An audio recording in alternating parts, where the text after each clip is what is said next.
Hello, guys, and welcome to the latest edition of the Black Spin Global podcast. I'm Eugene. And I'm Lucy. And yeah, guys, welcome to this latest episode. How you doing, Lucy? I'm good. A little bit tired, but all good. Miami Open kind of in the books now. hmm How have you found it? I've enjoyed it. I definitely enjoyed it more than Indian Wells. I'll say that. Out Okay, of the two, I enjoyed it more. Better conditions, why? better vibes, and a lot of like great stories, which we're going to be talking about, like a lot of like breakthrough from players and yeah, I don't know, like it was nice. And uh, it had a lot more positive comments into positive like feedback from people who were there on site Okay. as well. So like even from people in the industry, I've seen a lot of people like tweet and being open how they enjoyed the Miami Open.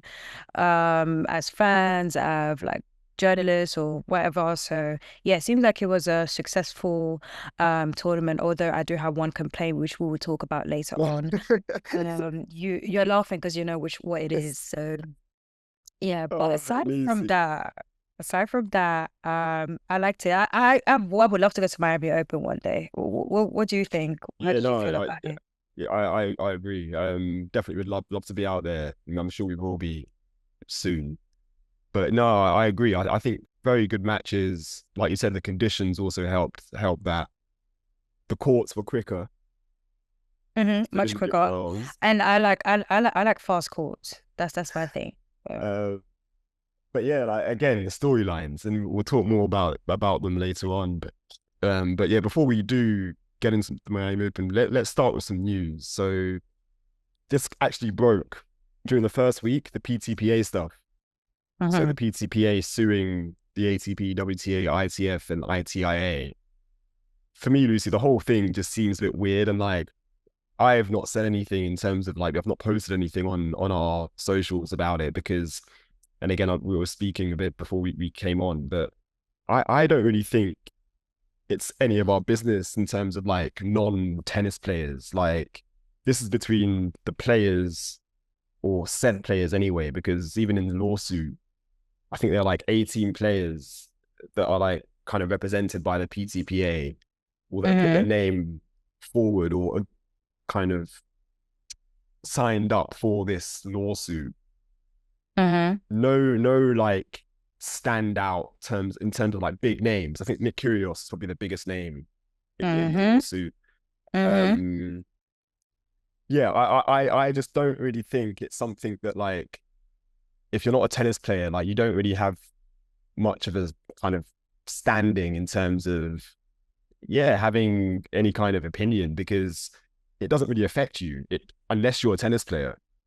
The only thing I will say that's a bit weird is the fact that a lot of the players that like the PTPA because they're kind of like this like self-imposed like players association that the players themselves like a lot of players anyways have said that they've had no kind of dealings with the PTPA.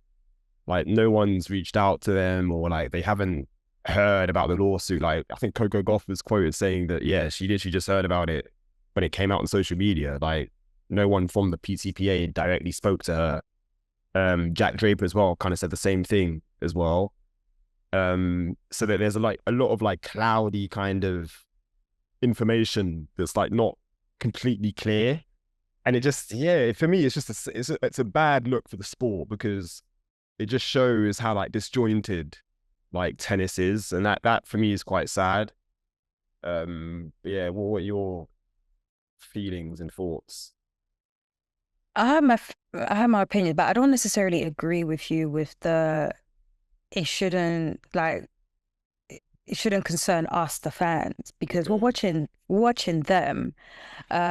We are also responsible. Well, I'm talking about the people who actually buy tickets and go. They are responsible of putting money in their pockets because that's where the money is coming from as well. On top of obviously, you know, the sponsorships the tournaments are doing and so on to run the tournaments and, you know, give the prize money. But it's all involved. Like at the end of the day, this is why I'm kind of for and against the whole players don't owe you anything as like fans. And it's like, well, yeah, no, yes, no, in a way, because it's like, you know, it's still quote unquote entertainment and we're still invested into it, and you know, everyone's invested into it. But in terms of the lawsuit itself, the reason why uh, the second I looked at the names of the players, I was like, okay, yeah, this I'm not really putting my time and effort into this, because it's not, if you're not going to get the biggest players or the person who's even behind one of the co-founders of that association, the cough cough Novak Djokovic,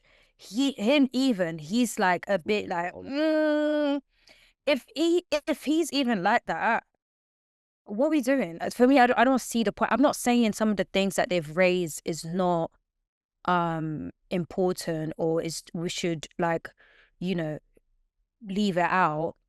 But going as far as putting in a lawsuit that's making the ATP, WTA, ITF, and ITIA look bad publicly, to me, you're making the matter worse. Because they're turning around looking at you like, oh, is this what you actually want to do? You can't, unless you have the funds, the resources, the support, you can't be going against those four governing bodies that are helping, that are not even helping, that are responsible of your career. Yes, you're upset. Yes, there's a lot of things that are on there that we need to look at. But yeah, this is why they don't have support from like the big players, is because it just doesn't make like, they don't reach out to those players because they already have what they want from them. But what they tend to forget is that these players, at the end of the day, they top, like if you're a top player, you're gonna get what you want. It is what it is. So to me, I feel like this is something that we spoke about for 1 week, and next week no one's gonna speak about it again, because what's going to happen? Well, this is the thing. Like, it's a civil action. Like, and again, I'm not really like law expert, but yeah, this looks like it's a court thing. But I don't know what that's going to look like, because yeah, you've got these kind of, well, the players, or the Players Association, yeah, the Professional Tennis Players Association, the PTPA, versus yeah, the ATP, WTA, International Tennis Federation, and International Tennis Integrity Agency. And yeah, it's like a civil action like lawsuit. So for me, it's all really weird. And like you said, I think you make a good point about the players, or the big players anyway, having kind of a say so in like kind of how things work, because yeah, they've kind of earned that right, I guess. So yeah, let's see how this plays out. It's just like I said, for me, it's just unfortunate that tennis is kind of in this situation, but hopefully some good can come out of it in terms of the way the kind of sport is governed. And just there needs to be more unity, like across the board, like with all the tours, both For sure. ACP and WTA. So yeah, hopefully that's something that does kind of come off the back of that. Also in news, so not black spin related, but I think it is quite significant. So Daria Kasatkina, she's switched her allegiance to Australia, so she's going to be representing Australia from this point on. Obviously, a Russian-born athlete, hasn't been playing under the Russian flag for what, 2 years, due to the war in Ukraine, or the invasion of Ukraine by Russia. And she also hadn't been to Russia, I think, since 2022, which is when she came out as gay or lesbian. And yeah, like now she's going to be representing Australia, like just like that. I find it quite, I don't know, it's a strange one, because players do often do this. Like, she's not the first player to do that. Yeah. Yeah. What are your thoughts, Lucy? I mean, I get it. It makes more sense, in terms of, first of all, her feeling. I think she did like a vlog on this, and she was saying how one of the things that she's happy about is that her and her girlfriend, or if they are they married? No, I don't know. I don't think so. I don't know. But her and her partner and her girlfriend, um, they can be themselves now. In Australia, like she, which is the most important, obviously.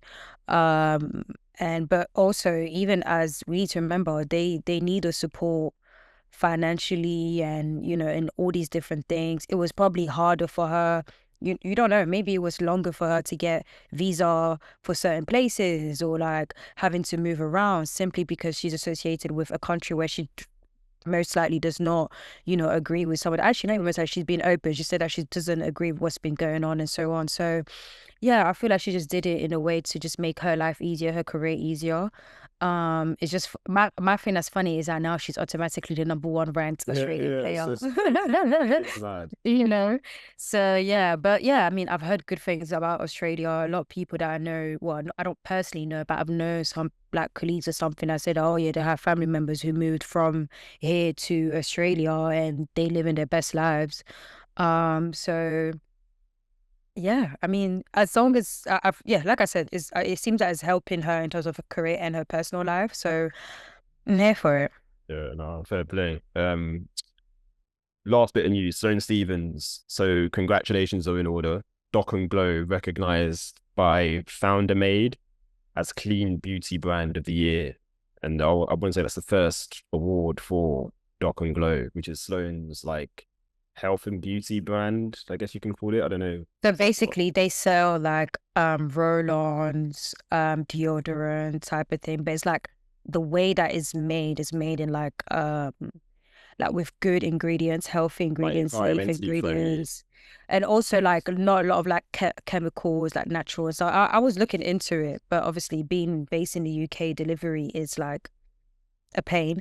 But I would love to try it out, especially that I'm a gym babe. So that's the main reason why that I would love to give it a try. So maybe when we go New York, it'll be easier for me to get it. Yeah, yeah. No, so starts out Sloane. Obviously, she's injured at the moment, so she hasn't been playing. But she'll be looking cute. Oh my gosh. Oh, That's Sloane is so beautiful and her drip and her fashion is just amazing. That tan Birkin and her ring and accessories, she was giving details. I was like, yes. Her Birkin collection, yeah, 10 out of 10. 10 out of 10. There's one pink one that she has, and it's in my head. Like she's like she's the Barbie of the WTA, and that is why I just can't hate it. Even see, this is what I mean. Like even when she's not playing, she's out there doing her thing, collecting her awards, looking nice, and at the end of the day, she still got a grassland. What you have? Nothing. just stays winning on and off the court. Come on, Exactly. Sloane. So shout out to Sloane Stephens. Let's get into the Miami Open, Lucy. So we should first of all congratulate Eala Sabalenka, women's champion, her WTA 19th. 1000, Oh, eighth WTA 1000 title. Like for me, that's mad. crazy. Yeah, the 19 overall.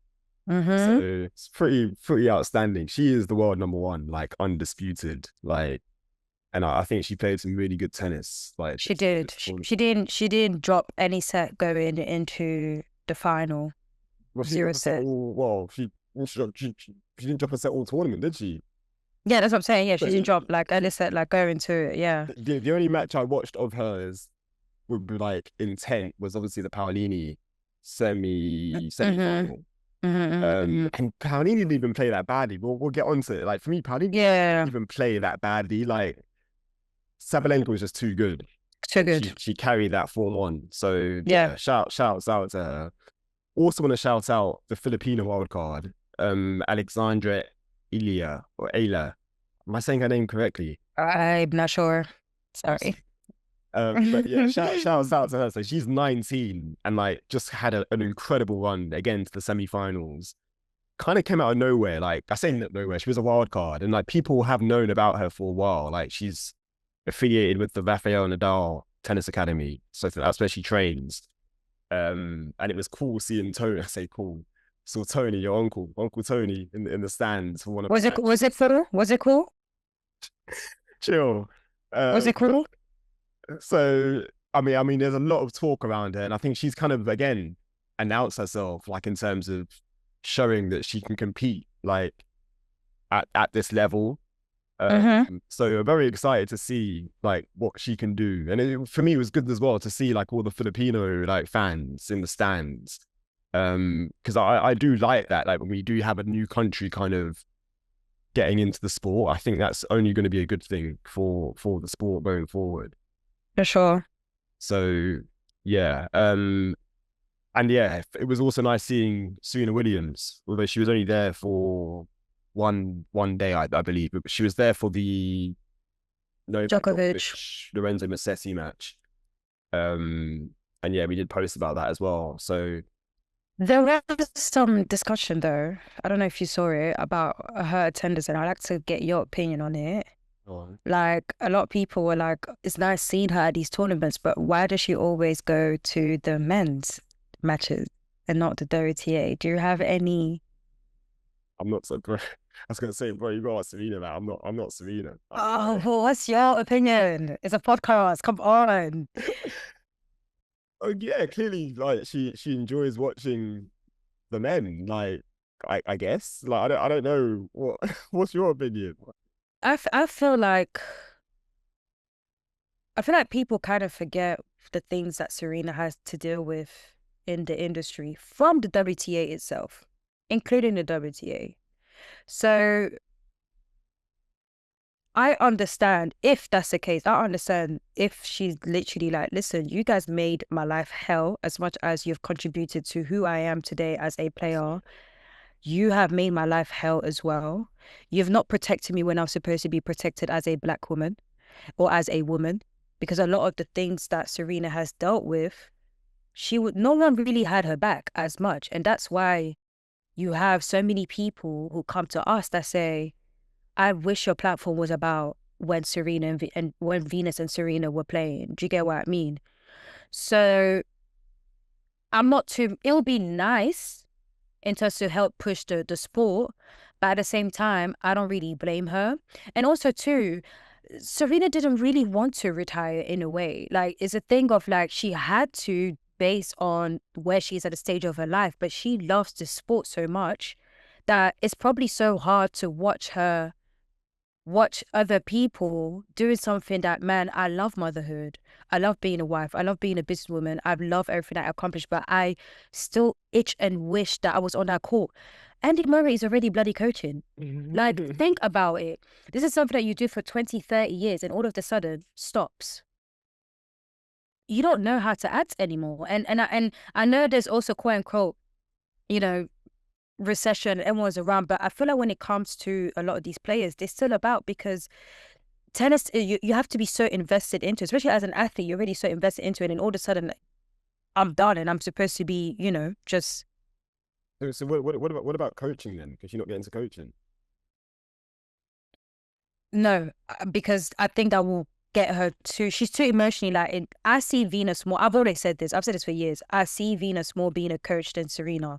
I would like to see Serena doing more things with, I wish she had like an academy or something, or like maybe you do just how Zena Garrison explained, I do like training blocks or like help, other communities and stuff, which she already does, but just not, in front of our faces all the time. But she really does that behind the scene. Like we know that already. But yeah, maybe later on. But yeah, I think I wish people kept those things in mind rather than being like, she's always watching the men's tennis. Da, da, da. It's like, yeah, but at the same time, this is a black woman that went through a lot of things.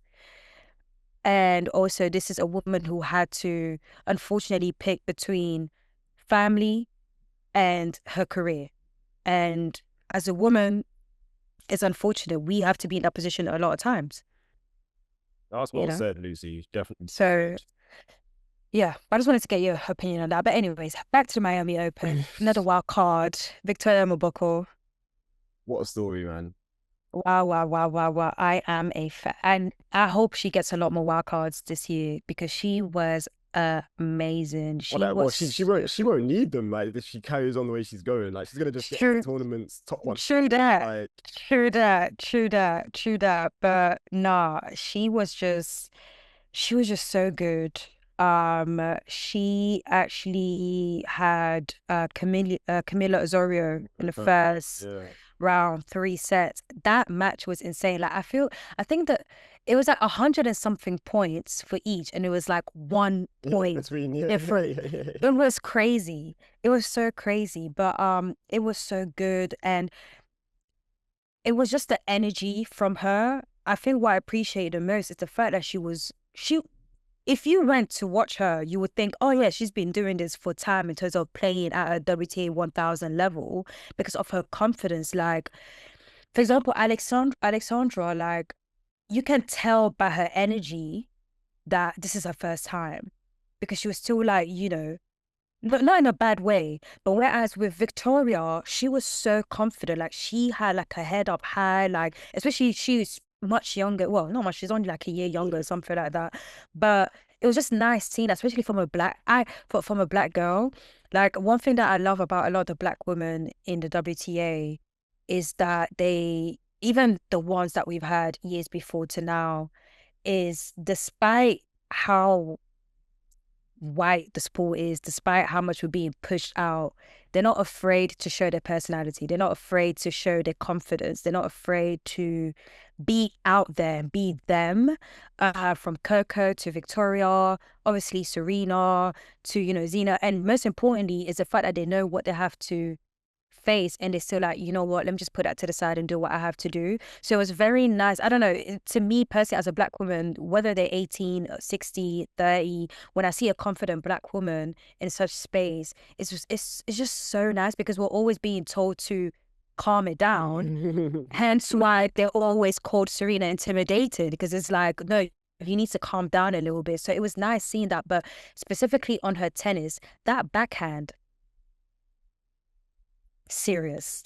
That backhand is so serious. And again, it was just so nice seeing how she wasn't afraid to do different shots. Like she knew exactly, oh, okay, it's time for me to hit some slices. It's time for me to hit some back. Like she was aiming for these winners. She was just so good. I was like, wow. That's what impressed me the most, especially because I didn't watch much of her match against Badosa, unfortunately, because I was working. But against Osorio, I was like, wow, yeah, she's got really good variety. Like she mixes it Very up, good. and just good like nous, like kind of she knows kind of where to be in terms of position herself. And I feel for an 18-year-old to kind of be playing already at that level, and also and you did a brilliant TikTok on it as well in terms of like her run, her ITF, well, I think it was ITF level. Yeah. She went on like a 4-tournament winning streak. Like Yep. for me, Lucy, and I've said this before, like winning no matter what level, when you're winning like that, it breeds more confidence. So For sure. there's no doubt she came into this Miami WTA 1000 like high on confidence because she's been winning for so long. So yes, the level changed, but it's still the same sport. Like so, and she literally showed that she can literally bring her level, and it matches up with the top girls. Like she didn't beat Carla Badosa, a former world #2. Who literally compared her to Arena Sabalenka. Can you imagine? Can you actually imagine?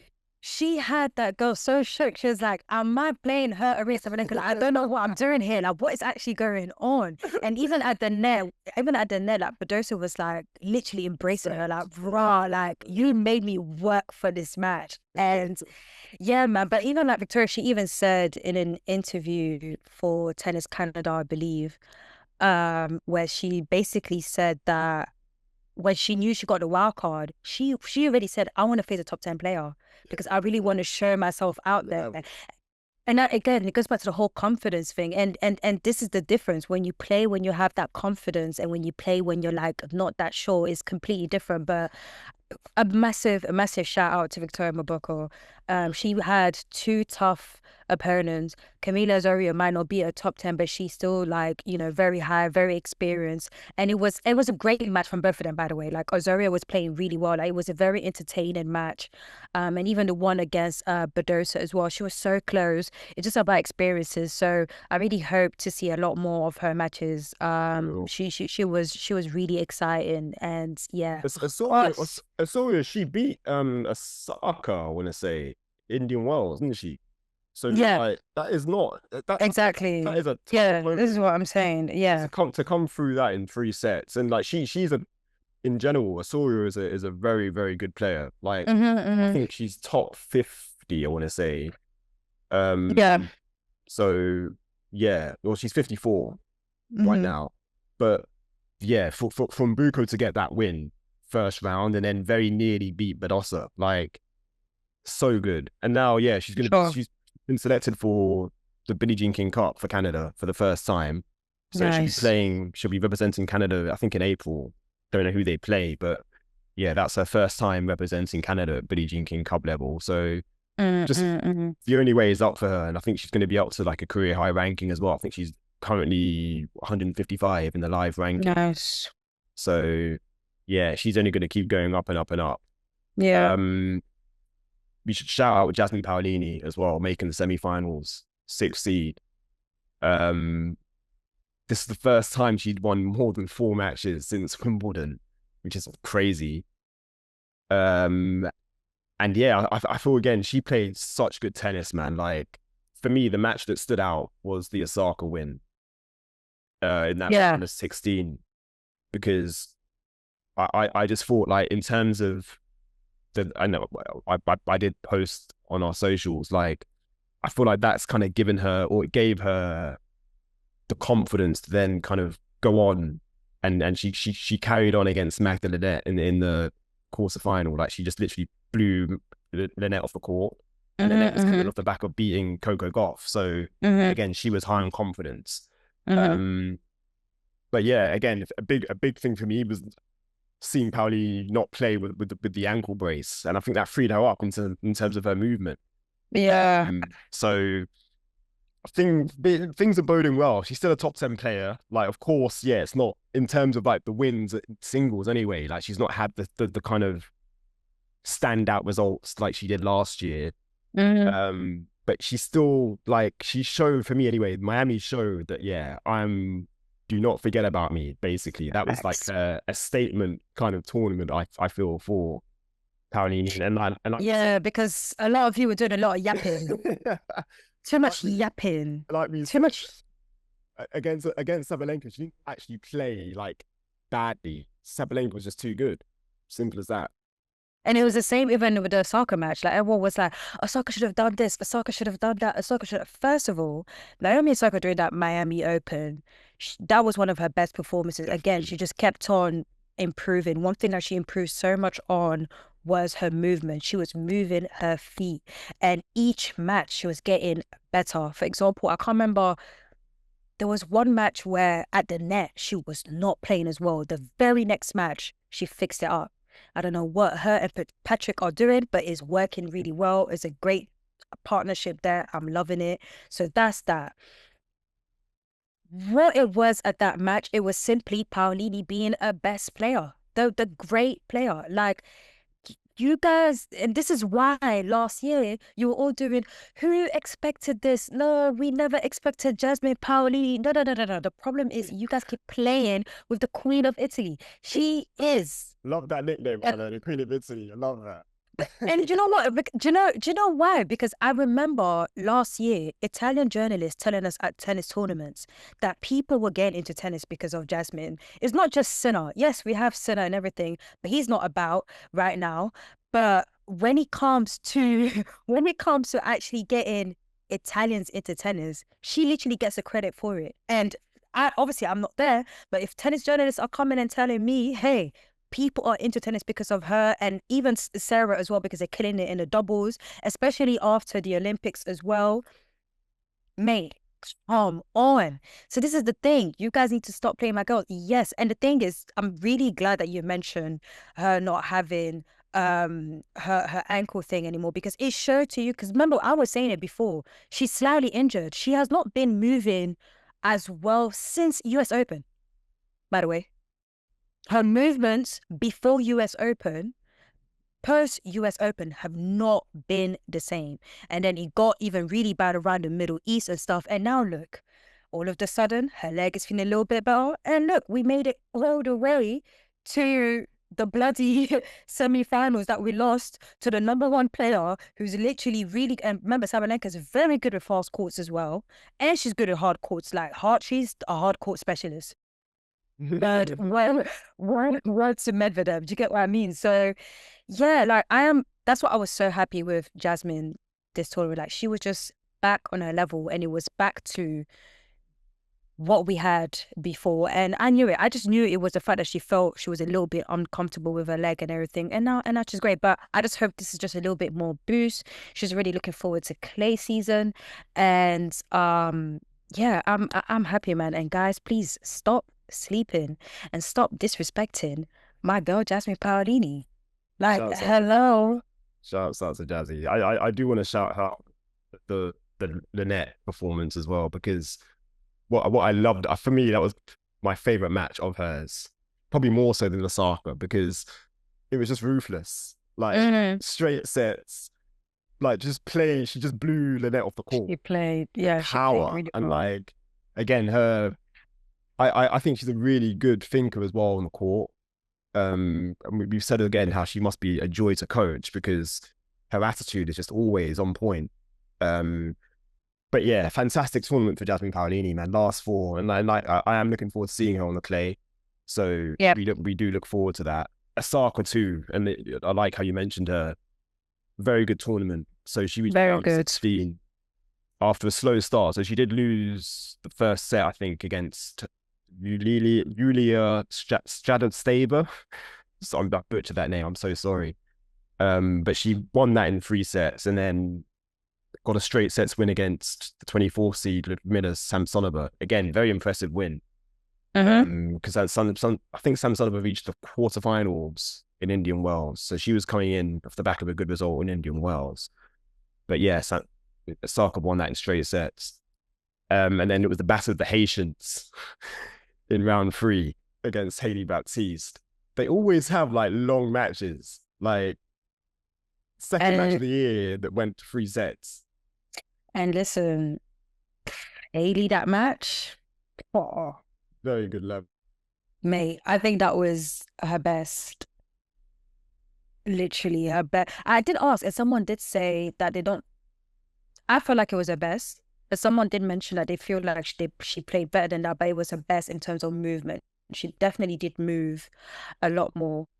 Um, but yeah, I think um Eric. Oh wow, Eric Henchman is part of her team now. Yeah, I did see he was working with her. I'm not sure if that's like a temporary thing or just yeah. Yeah, let me ask. But I think basically I'm believing that her and Franklin Tiafoe are both her coaches or something. It's Yeah. looking like it. It's looking like it. But a massive shout out to them for that match. That match was high level. It was really, really good. And Hailey was very close to winning that match. She was very close. She was very, very close to winning that match. She was serving really well, and at the beginning, then it started costing her towards the end. There were fewer errors than usual. But she was really looking really good. I'm just hoping that this really motivates her to, um, for the rest of the season. But yeah, a massive Sure. shout out to her and Osaka for that match. And yeah. Just with Hailey as well, again, because she was a wild card. Hmm. So she made it on to the third round. Um, she did get a good win against, funny enough, well, first round it was Olga Danielevich, who's world number 41, and then she beat the world number 12, now Australian Daria Kasatkina. Hmm. And again, that was a 3 set win. So two very good wins before For getting knocked sure. out by Osaka. And again, a very tight match. Like she could have won that. So Hmm. again, good tournament for Baptiste. For sure. And Osaka.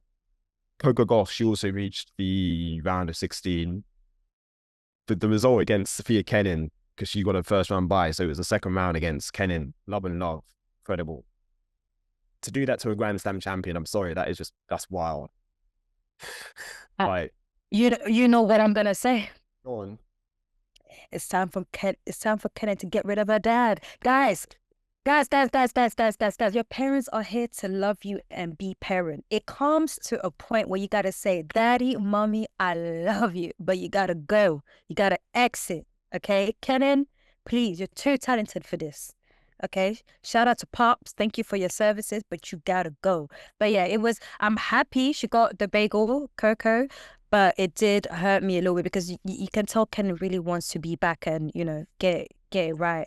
But yeah, so I'm sending all my love to Kenan, but please get rid of your dad. Respectfully. Those are the views of Lucy Tazangi. And Lucy only, okay? Gosh. Um, Staying with Coco again, good. Another meeting with Maria Sakkari. Straight sets win again. It's like they always have to play each other. Like it's just I think the head to head's now level though, so I think it's 5-5 now in the head to head. Because Sakkari, I think she was like 5-3 up at one point or 5-2 up, and now Coco's level that head to head. But then, like we said, she did lose to Lynette in the round of 16. Yeah. You watched much of that match because I had it on in the background. I was working, and Coco didn't look for me. She didn't look right. Like Her match. I was in and out of the match because there was another match that was on. I can't remember if it was a Fils or a Shelton match, but I know that match. I was watching two matches at the same time, and so I was coming in and out. But yeah, I really hope she wins Miami one day. It's hometown, it's American and everything. So I at the beginning of the way that she was playing against Kenan and Sakkari, I felt a little bit more confident, like, oh, okay, yeah, this we're gonna do this. But yeah, unfortunately her errors were like costing her. I think it was errors and quite a few double faults as well. But she looked, I think she was just like, okay, cool. And then, she just turned 21, you never know. It is what it is. But yeah, I hope one day she gets to win Miami Open for sure. Oh, good point. I think she did launch the boyfriend as well, or like it was like a soft launch, the boyfriend. She always posts him on Instagram, just that people never really caught. But yeah, this is the first time we've seen him on the thing. And I was even like, because when she won the first match 6-0, 6-0, I was like, we might need him around all the time. I don't know. Maybe because her boo thing was that. She was like, let me show your little son. Let me show you. So if Coco made it all the way to even like the final and he was there throughout, I'd be like, listen, put that man in the luggage. And drag him everywhere. If it means you gotta show up to your boo what you can do. Sometimes like when your babe comes and watch you, you're like, all right, let me put some extra work. Like level up. Level goes up. So maybe that's why that first match is like, all right, cool, because he probably has watched her but not sat down in a box. Yeah. You never know, but yeah, she put it at the end of the day. She put in her show in front of a man, so that's all that matters. Period. So yeah, shout out to Coco. Taylor Townsend. She made it to the round 3, yeah. Good again, good run. Good, and she also didn't get to the semis and doubles with Serena Siniakova. But yeah, picked up good wins against Yulia Putintseva, who was a seed. And then yeah, she lost to Kim Wing-jen, the 9th seed, in straight sets. But again, that was a good match. Like she started off a bit slowly, but then she picked things up against Zheng. And I was watching it because it was a late night for us, and I was like, if this goes to 3 sets, Townsend's going to beat her, but she couldn't take it to 3, or she couldn't get a set basically. But yeah, I thought like if that match did go to 3 sets, I feel like Townsend would have been able to put it out.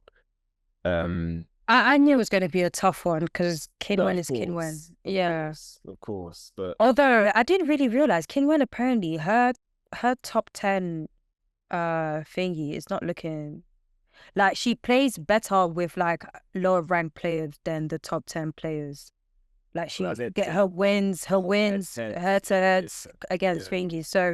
So yeah, I guess I can see why basically you would feel like, okay, she can get 3 sets, she can beat her and stuff. But yeah, but at least she made it all the way to, you know, round 3, and losing to someone like Kinwen is not a small thing. So And as a qualifier too. qualifier, So exactly. she won a lot of matches to get to that Yeah. point. So Yeah. good She's tournament been playing a for lot. Yeah. Townsend.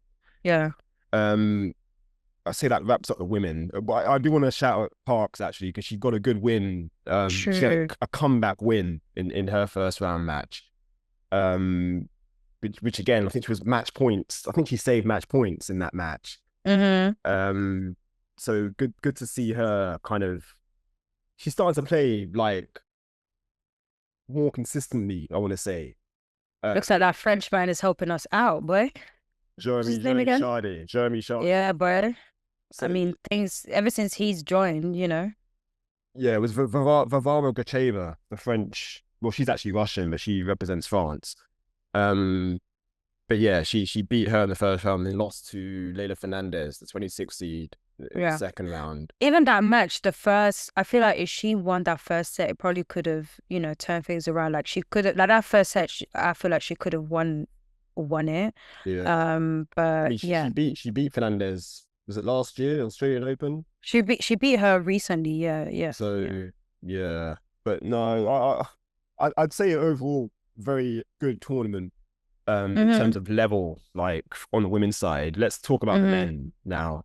So Arthur Fils, what a tournament he had. Back-to-back quarterfinals. So reached the quarterfinals in Indian Wells and now quarterfinalist in Miami. Who's now working with, and again, I did some research off the back of our last pod when you said about him not working with Sebastian Grosjean anymore. So he's now working with a Croatian, Ivan Sinkus, who was Marin Cilic's former coach, I think for like 5 or 6 years. And most recently he coached Miomir Kecmanovic, the Serbian. But yeah, Sinkus is a Croatian, and they started working together at the start of this year. And I want to say it's like a 6-month like trial, I guess. Okay. So they'll be going until the summertime. I think things are going quite well. I mean, Fils has been putting in some good performances. Obviously now, like we said, back-to-back Masters 1000 quarterfinals. Started against Gabriel Diallo. It's like they always have to play each other now as well. Like it's like a given. Jadot unfortunately had to retire in that match, or from that match. In the second set, he rolled his ankle. He was a set down. But yeah, he rolled his ankle really badly and couldn't continue. But then yeah, Fils had to play Frances Tiafoe in the third round. And that was a 3-set thriller. Again, one of the tournament matches of the tournament, I thought. A lot of back and forth, like momentum swings. Tiafoe really should have won that first set. I think he was up a break in the first set. He was. But Fils came back, saved a lot of set points as well, and somehow found a way. Again, I think Tiafoe won the second set, was up a break in the third, and then yeah, Fils went on like a 5-game tear, like just won 5 games in a row and just played lights out to close out the match in that decider. And then his biggest win by ranking today was in the round of 16 against Alexander Zverev, the world number 2. Well, he beat him before. Yeah, but Zverev wasn't ranked number 2 at that time. Oh, okay, cool. So yeah, this is his biggest win in terms of ranking. And what, again, that was another 3-set like thriller. I don't know where the guy gets his energy, man. Like in terms of, it's what I feel like we need to work on. We need to reduce these 3 sets to 2 and pow. You know, just be done, bro. Like I'm trying to watch you to be done in an hour. Like, why am I still here, bro? Like, come on. But I feel like the scheduling, and I know you're gonna have a lot to say about that, but the scheduling did him no favors. Like he got none at all. horribly. Big time. Like I don't understand. Like, and the reason why I was annoyed about this whole scheduling thing is that everyone was out here talking about, oh yeah, Novak Djokovic and blah blah blah blah. I don't care about all of that. Okay, why is someone who literally just been playing like crazy the first one on the next day, because you guys don't know how to sort out your schedule? Like it literally made no sense. It wasn't until Fils started playing and it saw how fried he was. Like even his dad at one point in the match was like, "Boy, call the physio. Like he needs to like chill. Like he needs to like sit down like for a little bit." Like it was already very tiring, and Uncle Blake, help us out, bro. Help us out. Stop it. Like, so help us out. Like, come on, man. Like, listen, if they can finesse the thing for all these other players, sometimes help a brother out, Do you not feel though, for me, and again, I did post this on our socials, I like the fact that Fils is showing, because he easily could have retired against Jakob Mensik, who's now a finalist. He hasn't played the final as we record this yet because it's a Sunday afternoon. But in that match, Lucy, for me, other players would have retired because Fils was struggling physically.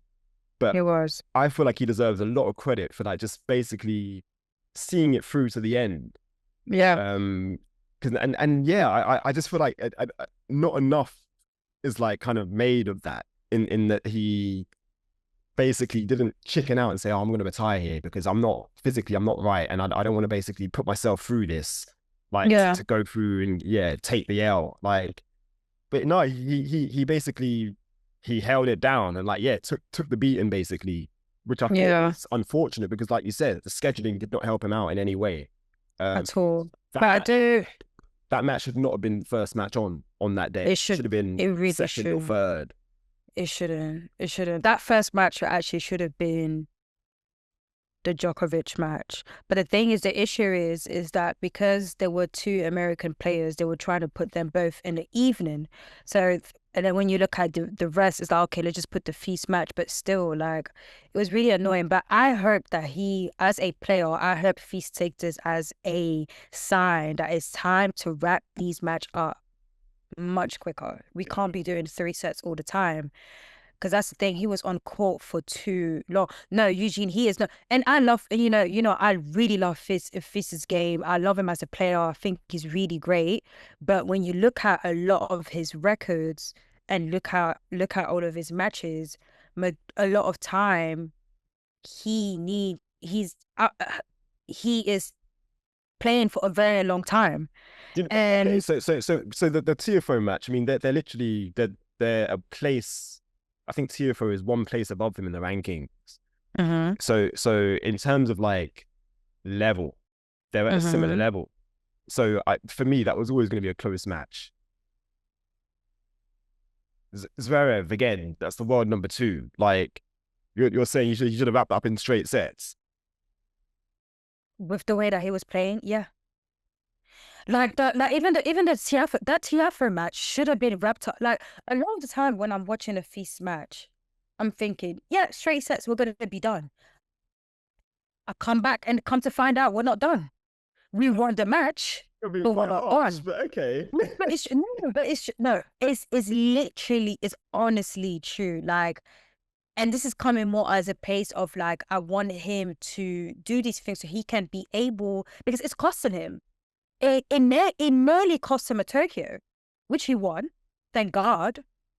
But now it's starting to, I want it to become a habit to a point where it's costing to it, because Fils should have been at the finals. Let's just get that straight. He should have been playing today against Novak Djokovic or whoever is supposed to be playing against. Yeah, no. That should have been our final today. So that's how I see it. It's more of a thing of like, I don't want it to become a habit where it's like every match now, because that's the only reason why he lost that match, because of fatigue. That's literally why he lost it. So it's coming more from that side. But again, I think he will get there. I think it's just about finding a solution like quick. But again, yeah, he is playing tough opponents at the end of the day, and I think everyone as well is starting to notice that, okay, he's becoming a top player. He's playing really well. So they're also bringing out the game. I get that, but we need to, so yeah. Yeah, no, I hear you. Staying with the Frenchman, Monf Fils, just I've said here, continues to defy logic. So only Yannick Noah with 23 wins in Miami has more wins as a Frenchman than Monf Fils. He's now on 18 now, sorry, after his run to the round of 16. So he has one more than Joe Wilfred Songa, another legend. And yeah, the match that I watched from start to finish was the Joami Munar Spaniard. That was a 3-set thriller, and like the night session, Munar had just beaten Daniil Medvedev in the round before, so he was high on confidence. But yeah, Monfils just being Monfils finds a way, like, and the crowd, Lucy, wow, like Yeah, the crowd loves watching Monfils. They love him. no matter where he is, like there's always going to be like basically a crowd like cheering for Gael Monfils, and I do love Yeah, that. for I, sure. I really, really do love that. So yeah, good to see him playing, man, like at this level too, and at this age. I know he doesn't like talking about his age, but yeah, it needs to be spoken about. Got a good He's win an against unk at the end of the day. father. Good win against Eala Hechka, 26 seed, as well. And again, that was a 3-set win. So he's just playing really good tennis, like at this kind of period of his career, which is just fantastic to see. I've got here standout matches. Like, what matches to you stood out, Lucy? Because for me, there are quite a few. I mean, you've spoken about most of them, to be honest. But yeah, were there any matches that stood out for you? I'm going to say Mboko and Osorio. As well as I'm stuck. I don't know if I should say Osaka and Paolini or Osaka and Baptiste. I'm gonna go Osaka and Baptiste because they were both high level and that was like one of the best. It's nice seeing Baptiste playing at that level. Yes. So, what about you? I've got like three. No, I've got, was it 3 or 4 here? So I've got Ah, Osaka Baptiste, Paolini Osaka, Fils Tiafoe, and Fils Zverev. okay. So yeah, just all 3 sets as well, like thrillers. Well, do you have any non-black spin favorite matches? To be fair, there was so I was actually blogging Raducanu Pagula, Ah, and that was some match. 3 sets. Shouts out to Raducanu. yeah, I wanted to watch that, but it was late at night and obviously I wake up early.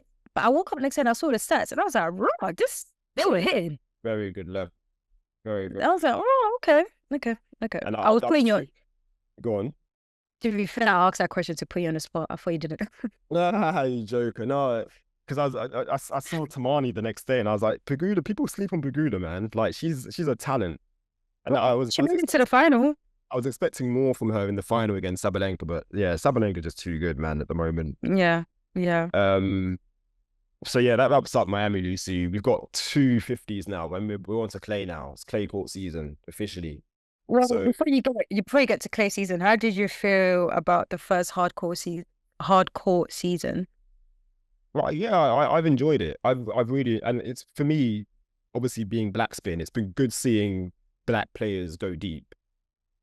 So I think this is the only one where we didn't leave with something. Like we've left with something every single tournament it's a good point. Yeah, no doubles. Miami Open. We got nothing, but still we had Fils going semi-finals, Paolini semi-finals. We got good matches. Victoria Mboko making out her name. So we'll we'll take it. Rankings have gone up, so you can't leave something all the time. Exactly. All the time.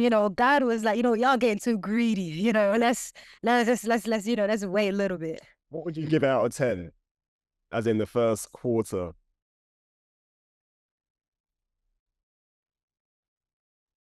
I will give it. I know you're such a harsh critic as well. I am very harsh. This is harsh. It's harsh. I'm gonna give it a. It's hard because I don't know if I should. Is it black spin or just non-black spin? In general. In general. Yeah. If it's in general, I'm giving it a 6. 7. 6.5. I'm gonna say 7 is actually quite good. At 6.5, and I'm saying 6.5 because no, actually I take it.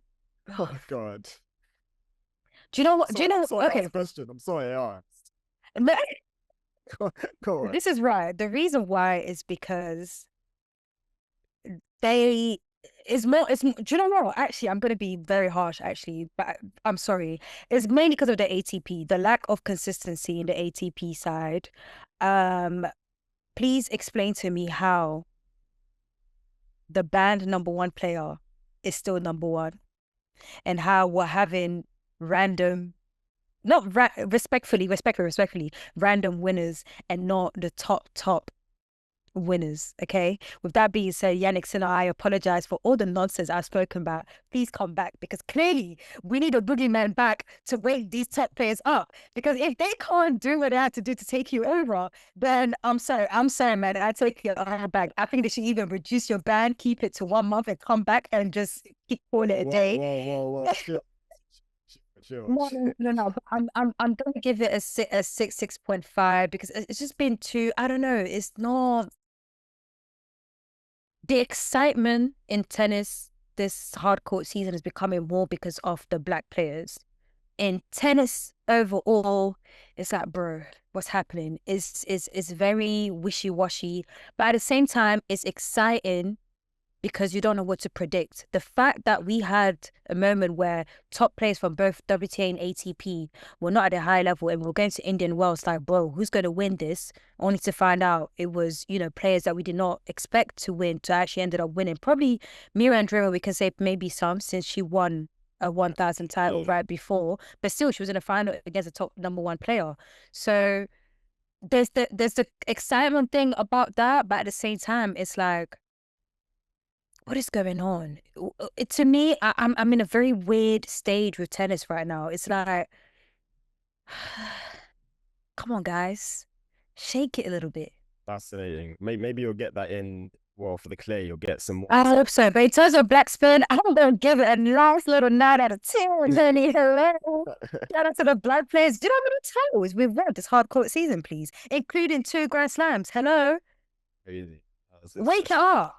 So shout out to the black players, man. Shout out to black tennis. Look at black people carrying tennis. Look what Fils accomplished. He accomplished some stat for like French players aside. I don't remember what it was. I think only him and Monf have hit quarterfinals back to back, like Indian Wells in Miami. See, the sun, the Sunshine Double. I think the Sunshine Double it was Fils. I think Fils. That stat belongs to Fils, and it was Jeremy Chardy was the last Frenchman to do that. Yeah. See, this is what I'm saying. Look at black people carrying tennis at the back again. Look at that. Look at that. Shout out to Aryna Sabalenka and all that, and all them players and Draper. Everyone has been winning titles, but the black players are doing a little something. Now let's bring that for clay. Indeed, and on to clay. So you've got 250s now. So you've got in Romania, you've got Gabriel Giado. So he's playing Shen. I think he's from Taipei. That's a first round match. Tiafoe is in Houston, 2023 champ, runner up last year. He gets a first round bye, I want to say. Christopher Eubanks, he's also in Houston. He's got Rinky Hijikata first round. Michael Moe, he's also there. He's got Adam Walton. Madison Keys, she's a second seed in Charleston, 2019 champion. First round bye, don't know who she plays in the second round yet. Baptiste is also there. So she's got Oliva Gadecki, the Australian, first round. Robin Montgomery, she's also there. So she's got Victoria Tomova, first round, and Heather Watson, wild card. So she plays a qualifier first round. And then in Bogota, Colombia, Alicia Parks, the third seed, which is great to see. She's got Eva Jovic, the 17-year-old American, talented teenager. That's a tough first round for Parks because Jovic is a good player. She had a good Indian Wells, got some good wins. So clay season's here, Lucy. It's all about the clay court season now. It's all about clay right now. How do you feel about going into clay, especially the women's side, since Miss Eager? I'm confident. Like I feel like there's going to be more wins. Like, and I'm excited to see like what Osaka does. I feel like she's going to have a good season. I think it's going to be one of her best clay court seasons. Oh, okay. I like this. I like this. I feel like she's in a good place at the moment. And like you said, clearly doing some good work at Patrick. Like that seems to be working quite nicely. I'm So here for I'm it. excited to see what she does. And I think, yeah, on the men's side, Fils playing great tennis.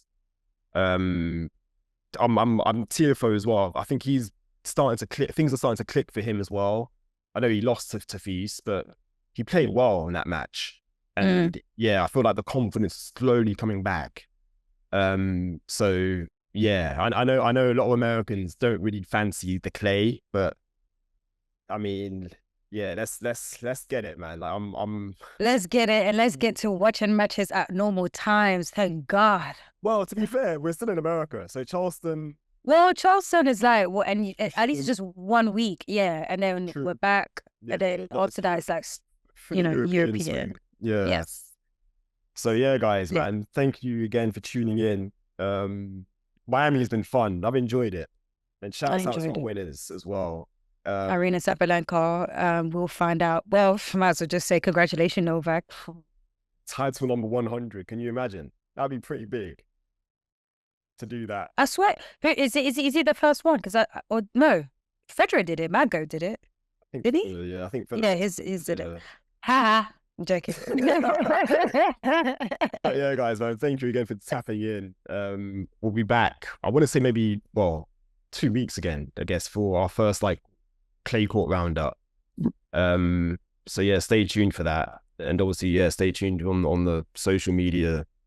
Lucy doing a great job on the TikTok. So if you haven't, please check that out. Thank you. And find us on Instagram and Twitter, obviously, as well. So, and Blue Sky. Cannot forget Blue Sky. You keep saying Blue Sky, but are we even using it? I am. Well, okay. That's what's here now. Make sure that you go on that TikTok and post a video. The hell? Exactly. I thought so. No, I've been sharp there, definitely. Alright, cool. But yeah, guys, thank you again for tapping in. And yeah, until next time, take care.